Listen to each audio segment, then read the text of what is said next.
সোজা চলে যান বোনের বাড়ি পশ্চিম আগারগাঁওয়ে। বিকেল ৩টায় সেখানে পৌঁছান। শুরু হয় নাটকীয়তা। ঠিক এই সময়ে বাসা ভাড়া নিতে এসে কলিং বেল চাপতেই আইন শৃঙ্খলা বাহিনী আতঙ্কে অস্ত্রের ব্যাগ নিচে ফেলে দেয় ফয়সাল, পাশের বাসার ছাদে ফেলে দেয় ফোনও। গুলির খবর জেনে যায় পুরো পরিবার। অস্ত্র ও মোটরসাইকেল রেখে পালিয়ে যেতে চাইলে বেঁধে যায় বিপত্তি। পরে মা ও বাবা জড়িয়ে পড়ে আলামত নষ্ট করতে। বিকেল ৩টা ১৯ বাইক চালক আলমগীরকে নিয়ে মোটরসাইকেলের আসল নম্বর প্লেট সহ বাসার পার্কিংয়ে আসে ফয়সালের বাবা। নকল নম্বর প্লেট বদল করে লাগানো হয় আসলটি। এরপর আলমগীর সহ সেই মোটর বাইক পাশের একটি বাসার গ্যারেজে রেখে চলে আসে।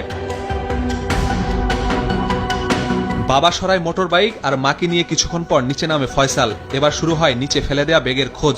মই দিয়ে ভাগ্নেকে ২ বিল্ডিং এর ফাঁকে নামিয়ে আনা হয় ব্যাগ। পাশের বাসার ছাদে ফেলে দেয়া সেই ফোন খুঁজতে এবার প্রথমে নিজে যেতে চাইলেও পরে ভাগ্নেকে পাঠায়। বাইকের নম্বর প্লেট লাগিয়ে এবার ছেলের পালানোর জন্য সিএনজি অটোরিকশা ভাড়া করে ফয়সালের বাবা।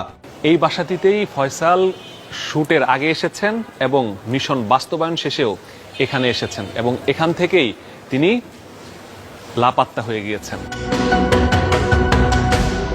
৪টা